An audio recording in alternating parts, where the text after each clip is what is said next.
এই যে একটা বিপর্যয় যে দেখেন এই ইউনিয়নগুলিতে কিন্তু প্রচুর পরিমাণে এখানে আমি যদি দেখাই যে এই ঘরের ভিতরে দেখেন ঘরের ভিতরে একদম পুরো পানি ঢুকে গেছে। এই যে এখানে আরেকটি যদি দেখাই এখানেও একই অবস্থা দেখেন যে সেখানেও কিন্তু পানি ঢুকে গেছে।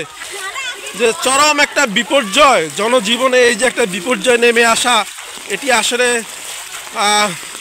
অকল্পনীয় যে গত 3 দশকে মানুষ এই ধরনের অবস্থা দেখে নাই। আমি এই রাস্তাটা আসলে এত পরিচিত না, আমি একটু দেখি একটু কথা বলি ওনার সাথে। ভাই আপনি কোথায় যাচ্ছেন?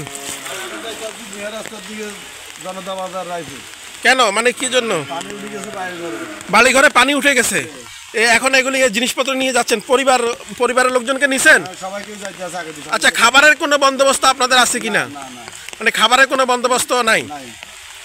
দর্শক শুনলেন যে ঘরে পানি উঠে যাওয়ার কারণে বিভিন্ন আত্মীয় স্বজনের বাড়িতে তারা রওনা হয়েছেন। এই যে দেখেন এখানেও আমি আপনাদেরকে দেখাই যে সামনে আরও কয়েকজন ভাই ওনারা হয়তো কোথাও আশ্রয় নেওয়ার জন্য যাচ্ছেন। আপনারা কোথায় যাচ্ছেন ভাই?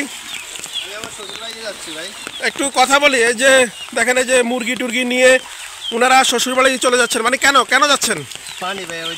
মানে ঘরে পানি উঠে গেছে।